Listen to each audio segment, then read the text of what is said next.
Hi, my name is Scarlett, and I'm an atheist and skeptic, and today we are back looking at Brian Holdsworth and some recent drivel he put out onto the old YouTubes. Here's the thumbnail. Atheists think this is fine. Hashtag dog on fire meme or what? I mean, it's not my taste, but there are buildings suited for such ornamental lighting. The description is, without God, this is what you get. And like, you get a chandelier in space? Is that something like Russell's teapot? Actually, it's a setup for the cosmological argument, and you're gonna love this analogy. And by love, I mean you're gonna think it's dumb. Alright, that's the cute blibbity blab. Let's get going.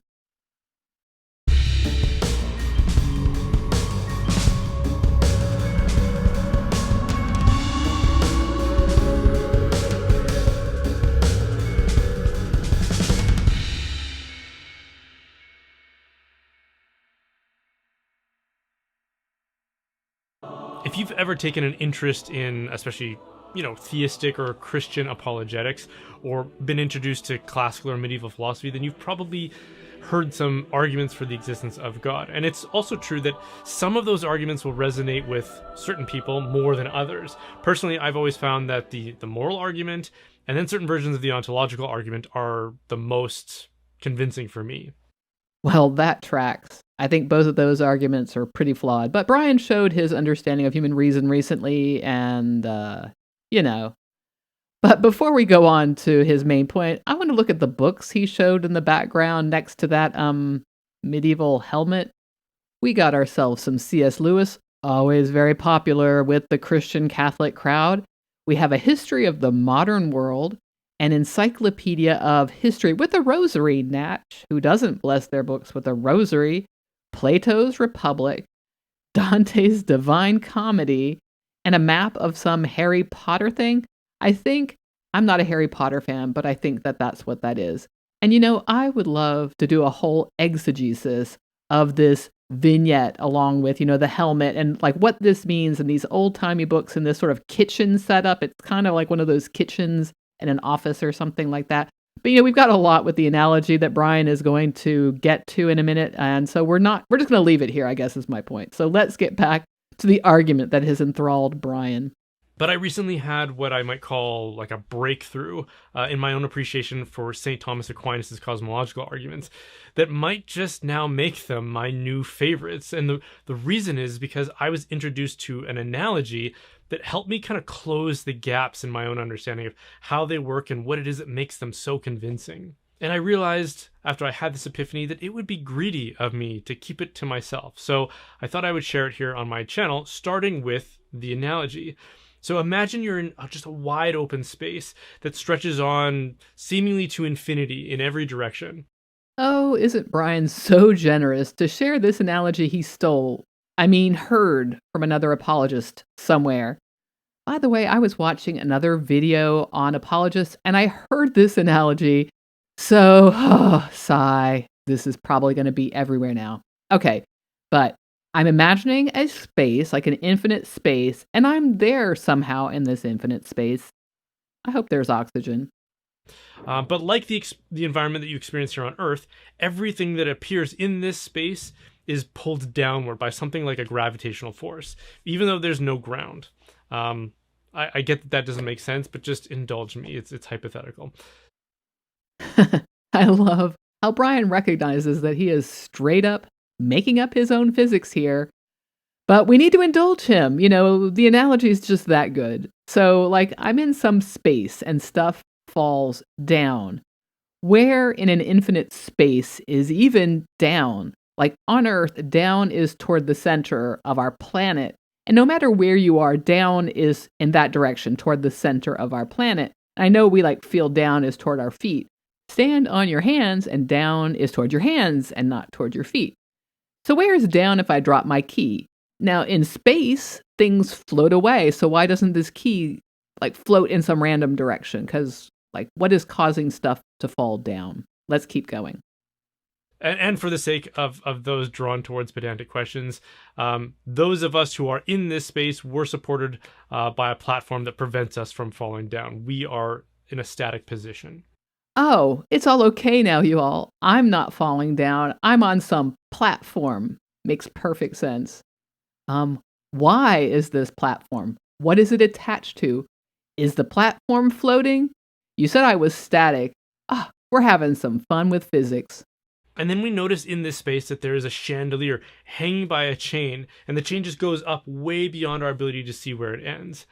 Okay, so in our weird space where we're static and not floating for some reason on a platform, there's a chandelier for some reason.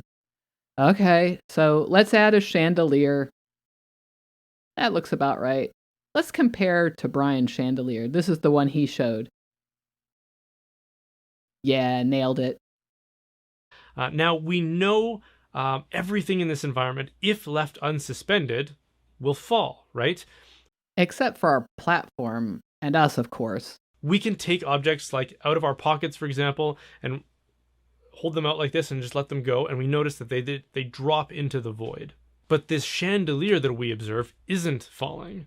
So if we're inquisitive and rational, we would probably ask ourselves, why doesn't the chandelier fall? What's holding it up? That the only question you're asking? Because I'm asking all kinds of questions. Is the chandelier on? Is there electricity out here in our infinite space? What makes things fall? Where is even down?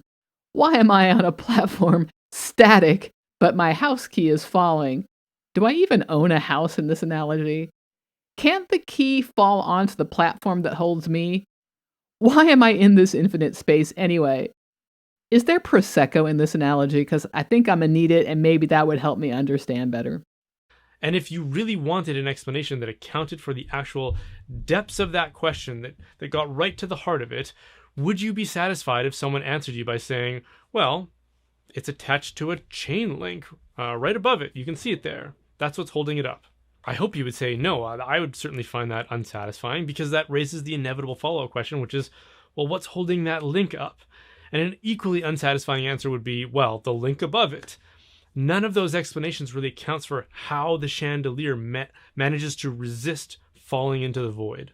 I don't know why the main question that's plaguing me is why the chandelier stays up and not why the chandelier even is in this place, or why stuff falls and I'm on a platform. Like, there are a lot of other questions, and the real question is, in this space, what happens if I need to pee? Because based on appearance, the links in the chain go on for as far as we can see. Is this going to be a turtles all the way down situation? But just because we can't physically see the end of the chain, that doesn't mean there is no end. That would be jumping to a conclusion that we don't really have the grounds to make. Well, we're worried about jumping to a conclusion in this made-up analogy about whether or not there's an end to the chains, when Brian has put together an image that would have Rene Magritte saying, hold on here a minute, this surrealism has gotten a little out of hand. And we don't know how any of the physics works in this analogy, because this is some like really crazy physics. Priceless. But even if the chain did go on indefinitely, it still wouldn't explain what's holding it all up. Yeah, it's the opposite of turtles all the way down. An infinite regress of explanations that don't actually account for what's going on here isn't a more satisfying explanation. Just because you add more bad explanations to the question doesn't get us to an actual sound explanation. Oh, the irony. The irony of Brian talking about compounding explanations not leading to a sound explanation. Think about it, Brian. And the reason we know this is because if we remove a link from the middle of the chain and then we reattach the one above it and below it so that the chain stays intact, and then we take that one link and we hold it out and we drop it, what would happen? It would fall, right? I don't know, mate. These are your made-up physics. How are we even doing this? Do we have tools? Are we on a ladder on our platform? Why are you concerned about the chandelier when, what even is this platform? Where does it end? Got so many questions. And if we unlinked the chandelier in the same fashion from the chain, it would also fall, which tells us that both the chain and the chandelier depend on something else to hold them up. This analogy is getting wild. Just keep adding made-up stuff to it. Now we know for sure that if we unhook the chandelier, it would fall. Hey, what if it has its own hypothetical platform? Did you ever think of that? It's not in their nature to stay suspended. It's in their nature to fall. How did you determine that? Maybe chandeliers are special. They're floaty. So claiming that the chain is a qualified explanation for why the chandelier stays up is obviously logically false. Something must be holding the chain up, and it must be in the nature of that thing to not fall. I don't know how you determined what was in the nature of these things. This analogy has no connection to the physics of the universe as I understand it, so I can't determine if this is true or false. If we could somehow travel to the end of the chain and observe like a platform that the last link is then anchored to, it would have to be in the nature of that platform not to fall. That's the key logical point in all of this. If a thing is doing something that isn't in its nature to do it, like suspend in midair, then something else must explain how it is able to do that. But if, as you follow the sequence of causes, you only find objects that also aren't able to suspend themselves in midair, then you haven't gotten to an explanation, because logically, you have to know that as long as things are doing something that they can't do on their own, there must be a cause in the sequence that can do that thing of its own nature. I just want to pause again and consider how silly this analogy is. We are in some space, everything falls down, but us because platform, and this chandelier because chain attached to platform. But how platform? Why platform? What is the nature of these platforms? Why is there even a chandelier in this space? On our planet, we have an explanation for why things fall down toward the earth. We have created chandeliers, they're man-made objects, that we attach to ceilings, also man-made objects. Why are you more interested in the suspension of the chandelier than how it gets electricity to it to turn on the bulb? Like, in real interstellar space, this object would just be there without an attachment, and we're done. Maybe stuff isn't so much falling down as floating away. Where is that bottle of Prosecco anyway? And if you don't agree or you refuse to draw that very necessary logical conclusion, then you have to be content with an incoherent conclusion, which is that the chandelier is being held up by things that can't hold themselves up, let alone anything else like the chandelier. And to draw incoherent conclusions is to embrace irrationality. You've discarded reason at that point. Weren't you the one who a little while ago said you understood that this doesn't make sense, that us being suspended doesn't make sense, but we're supposed to indulge you? Like, who's the one not making sense here? You've made up all of this stuff that doesn't track with the physics we know, and now we're supposed to buy into your explanations? Yeah, right. So let's bring this analogy into our own reality. Oh, goody. So we observe that you and I and everything around us exist, right? That's pretty obvious. But if we want to understand how we exist, we might ask, well, what causes us to exist? And someone might say, well, your parents caused you to exist. Or if they wanted to be a little more comprehensive, they could say, well, your environment or your access to food and nutrition, a solar system and a sun that keeps you warm, etc. Okay, so all of those things are things that you could point to that contribute to my existence and the other things that I observe. I mean, here's an idea. You might start by learning what other people already know, science and stuff. You know, not just like look around and come up with something, but see what people have already figured out. But do any of them exist on their own? Or are they also dependent on something else for their existence? Because if they are themselves contingent, then just like the links in that chain, we haven't arrived at an explanation. In fact, by multiplying contingent things to the question, just like links in that chain, instead of getting us closer to the answer, we've only introduced more questions, which are, how do all of those other things exist? We're about to get to the idea that there needs to be some non-contingent thing that all these contingent things rely on. But I want to stop here and say, I don't see what the issue is with multiplying questions. Brian is really concerned with getting back to some ultimate end. I mean, he wants to get to God after all. But all of the things around us have their own evolution and explanations. And understanding each other thing in nature helps us complete the picture. Some people study how life started, others look at how different life forms evolved to their present circumstances. Some people are looking at aspects of the universe, even, Big Bang cosmology. Each little piece we can put in helps us get a fuller picture. We don't need to always get back to what is the original thing. But, Brian really isn't interested in the science of it. He wants to get back to the first cause. So let's get back into it. The question can only be answered by something in that sequence of causes whose nature it is to exist. It has to be something that doesn't depend on anything else for its own existence. And even if we can't observe or understand this thing, we know it has to exist because we find that contingent things do exist and don't explain their own existence. For that to be logically possible, there must be something that explains its own existence. It is its own nature to exist. So this notion that something non-contingent must exist, let's just grant it. How do we know anything about it? Where is this non-contingent thing?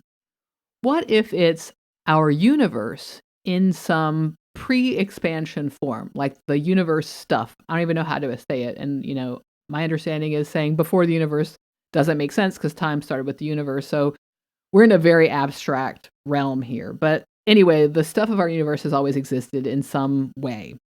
I have to say, Brian's language about the universe explaining its own existence is odd, and that it's nature to exist, as if that can't be said of contingent things too, that they have a nature that is to exist. I mean, everything that is has a nature of existing. Maybe not explaining their existence, whatever that means. Even if they're in a series of other events, part of their nature is to exist, right? I mean, that's part of what it means to be. Let's keep going. Just like with the chandelier, it logically can't be suspended in space unless something is holding it up. And we haven't found anything that can hold itself up in the observable sequence of causes. Likewise with us, we exist, but our existence is dependent upon something else. And ultimately, that something else must be a necessary thing that exists on its own, whose nature is to exist. I have to say at this point, it's bizarre to continue to talk about this chandelier like this analogy connects meaningfully to the way the world works, but also to talk about human life as if our existence is a total mystery. Science, man, how does it work? And finally, if existence is the defining trait of this non-contingent entity, the universe is a candidate, right? Right? So here's a very simple summary of the argument. So 1, whatever is contingent, i.e. it can fail to exist, requires a cause to explain its existence. Then 2, an infinite regress of contingent causes cannot explain the existence of contingent things.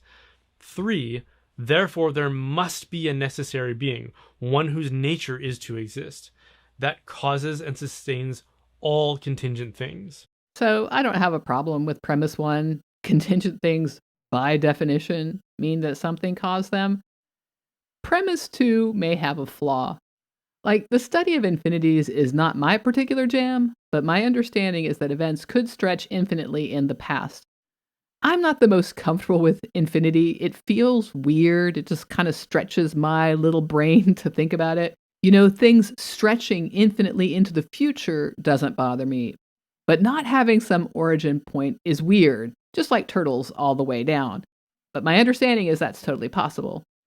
And I have to say, the image of a physical, man-made object, like a chandelier, mucks up the comparison because, of course, things in our life are finite and are all interconnected, i.e. contingent.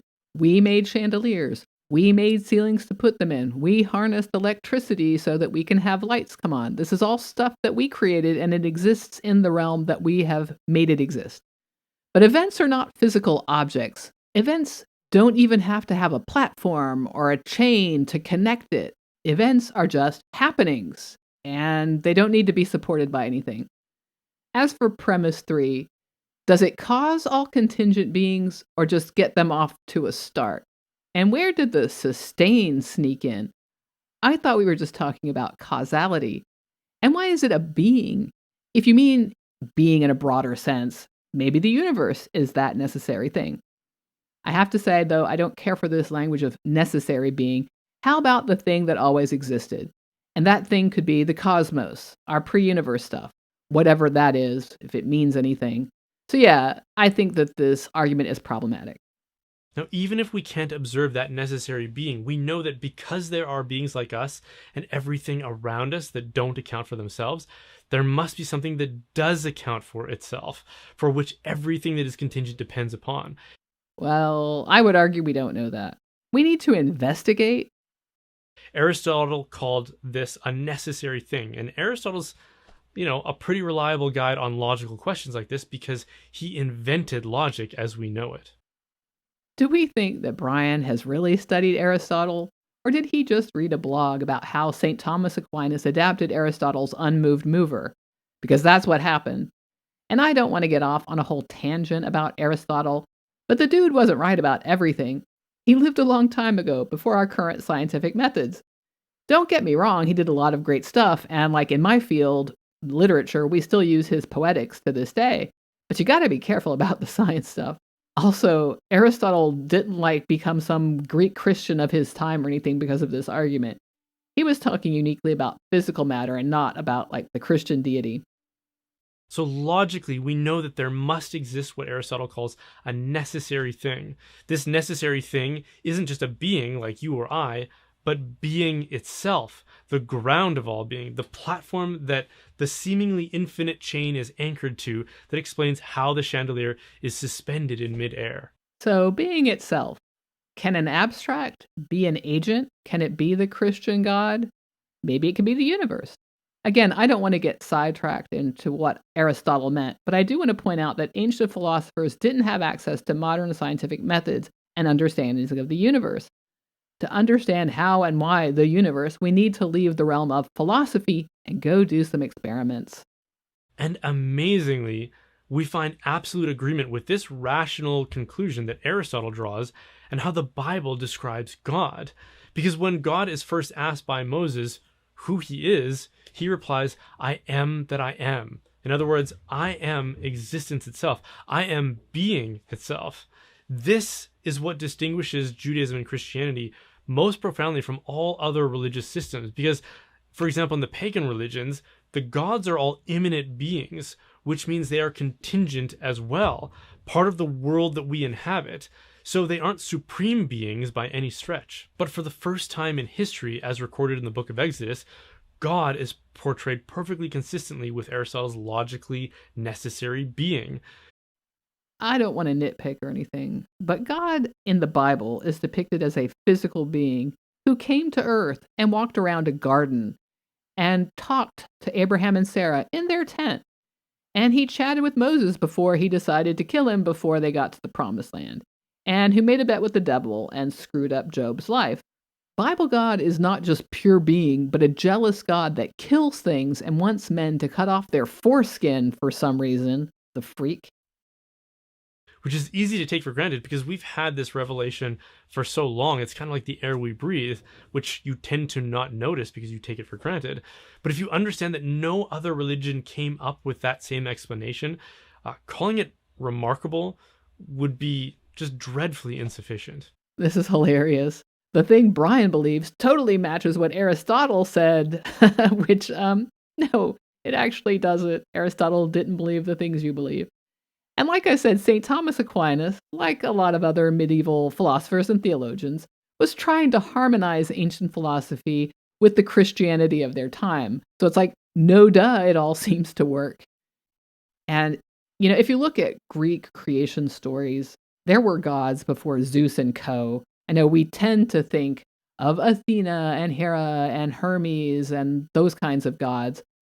But they were not creator gods. There were other gods before them. There was Chaos, who created Nyx, and they created other gods. So even the Greek creation stories could gel with this idea that Brian is now talking about. And other ones could probably too. This is just the one he brought up, so I thought I would mention it. Let's get back into it. Now, whenever an argument like the one I just made for God's existence is offered, it's always met with a couple objections that I want to address here and anticipate. This ought to be good. The first is that this only proves that there is a necessary being, but not that this being is personal in any way. Yep. Which I agree with. So a further argument is needed to get to that conclusion. And it's actually quite similar. It depends on observing the fact that personal beings, like us, do exist. That is, organisms with intellect and will. So follow that same logic. What explains the existence of these traits, that is, intellect and will? Because the explanation can't be something impersonal. Why not? Why can't we have evolved these traits over time? Other animals have will, and they have a type of intelligence of their own that has been useful for them. Why can't all of this just come from natural processes? I won't hold my breath for an answer. Would Brian be okay with saying, well, gay people exist, and there needs to be some being that has gayness in him to bring the trait of being gay to them, or trans? Well, how did that just evolve naturally, right? Or maybe that's sin. I don't know. But more to the point, this is not how we do science. We don't note a trait and say, well, that can't be natural. That must come from some other agent. In the same way that if we ask what's holding the chandelier up, the cause can't be something that is falling. It has to be something that is suspended. Otherwise, we've hit a contradiction. A cause can't give what it doesn't have. A falling object can't be an explanation for a suspended object. I really wish we would leave this particular analogy behind because it doesn't work for living beings. I won't rehash how a chandelier suspended in space is just a bizarre analogy with its own laws of physics and somehow man-made objects floating in an infinite space with a down direction, but I do want to point out that humans are living beings that reproduce. We now understand how genes work, and we know how evolution works, and this means that all living beings have evolved traits, including intelligence, will, agency, etc. We also have some good ideas on origin of life, so how the chemistry of the early Earth worked to create prebiotic life that eventually evolved into all life on Earth. But like a man-made object hanging in space does not get us there. Chandeliers don't reproduce, they don't evolve over time naturally, they have to be created. Similarly, an irrational, an inanimate, or passive cause cannot be an explanation for a rational and willful effect, which is what we see. So we end up with an argument like this. 1. The necessary being must exist by its own nature. It does not receive existence. It is existence. 2. This being causes all contingent things, including beings with intelligence, purpose, and will. 3. A cause cannot give what it does not have. This is the principle of proportionate causality. So if the cause brings forth intelligence and will, it must have these qualities itself. 4. Therefore, the necessary being must possess intellect and will, which are core attributes of personhood. So clearly we've just accepted that we have a necessary being now, and this list is built off of what we discussed earlier. Just like Lobar Bill has an addendum to the Kalam that gets him to his preferred god via checklist. So number 1 is asserted, but I don't accept that such a being necessarily exists, as I stated before. And number 3 is just an assertion without any evidence. The language is sus too, as if intelligence and will are given as opposed to being faculties that evolved in living beings over time. And I don't understand what this means to say that a cause cannot give what it does not have. I hear things like this asserted all the time, but I don't see it really supported anywhere, just taken as given. Let's get back into it. And lastly, we can know that this being acts freely rather than by necessity, since the world is not necessary. It didn't have to exist. That means that to choose between alternatives, in this case, the world existing or not existing, that requires intellect and will. Again, signs of personhood. I don't know how you determined any of this. Maybe the being wasn't free. Maybe the being didn't make any determinations. Maybe it was the universe doing just what universes do. That's just the science of universes before they become what we know as the universe. So, do you have any evidence for any of this? The second argument that I always encounter is that this argument doesn't prove the Christian God. It only proves that some undefined being exists. It doesn't even prove a being. It posits a cause. It doesn't prove, Adam and Eve, Noah's Ark, Jesus, or any of the other stories or claims that are made in the Bible. And that's true. But the thing is, this argument isn't meant to prove those things.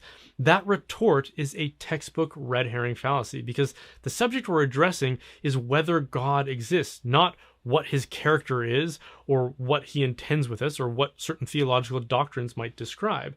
That's funny because you just laid out a bunch of stuff you claim to know about the being you are trying to prove. That's an entirely different subject. So to avoid addressing the argument for God's existence by moving on to complaining about certain theological claims and doctrines is just moving the goalposts down the field.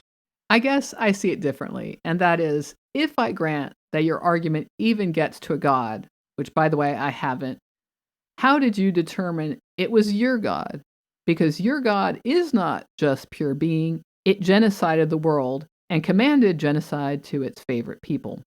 But also notice that if there really is a necessary being from which everything that is contingent, including the whole universe, derives its existence from, then what we're talking about here is way, way out of reach and out of scope for our reason to define in any meaningful way.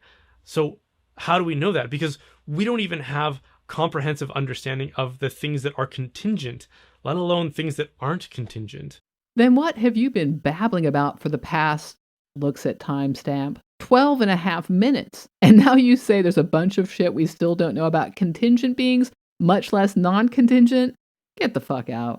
Like, we've only explored, 5% of our own oceans?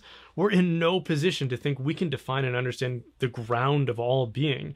If such a one as that exists, and we've already seen that logically it does, then the only way for us to know anything about that being is if it explains itself to us. Oh, dear non-existent God, you yourself say that we lack a lot of knowledge. And you, more than some, I would say, and yet you're so sure of your argument. And dear listener, do you know where we're going now with how we know about God? Just think, Ray Comfort, let's go. And that, again, is what Christianity claims. Christianity and the faith of the ancient Israelites before it understands that we only know anything about God because God has told us about himself, which is known as revelation. That's the only feasible, logical way we could know anything about this God. So if we want to scrutinize the claims of the Bible, or any other form of revelation for that matter, the question isn't like a scientific or a philosophical one in which we're trying to rationally define who and what God is, because again, that's impossible, but rather, does the source of the revelation have any credibility? Has it been established that the origin of this supposed revelation has divine qualities? And the best way to answer that is by looking for the presence of prophecy and miracle, because only God has the power to produce those qualities. So is this source of revelation predicted or anticipated in some way through prophecy? And is that source able to perform signs and wonders that only God could perform? And in the case of Jesus, the answer to both is unequivocally yes. Now, I understand that some would dispute that, and the scope of this video isn't to go over all of those points in any detail, but just to say that that's where the focal point of contention and disagreement should be if you want to affirm or deny that Jesus reveals to us an understanding of who this necessary being known as God is. I just decided to let Brian play out, even though we could have stopped at different parts and, made some snark in there, because really this whole exercise of the chandelier in space is a waste of time. If you just believe the Bible, why do you care about arguments like the cosmological argument? And likely Brian didn't accept Catholicism because of said argument. In fact, he said this is something he's recently come around to liking. He just likes the intellectual cosplay. And here's the maneuver. You take an argument for God that's been around for a couple of millennia. You say that the conclusion points to some generic God, but you can add a checklist and make it appear that it matches your Christian God exactly, and nobody else's God. And then you say, but then we have the Bible. But the reality is you could have just said Bible and faith, because at the end of the day, that's all you got. And that's all I got today. What struck you? I can't say it all. There's just too much in these videos. And so I'd like to hear what comments you have and what you thought of Brian's video. And while you're down there commenting, you know the drill. Like, subscribe, and do all the YouTube stuffing. Pour out your libations to Algorithmo that he and his consort Algorithmo may grant you many good YouTube recommendations. And if you like what I do, you can also buy me a coffee Here is a QR code with my cute kitties who think it is buy me some kibble because that's how they understand the world. And yeah, thanks to everybody who's bought me a coffee. It is greatly appreciated, and especially thanks to my Crimson members. Thank you so much. And I don't know what's next, but you know, it's gonna be stupid. Bye for now.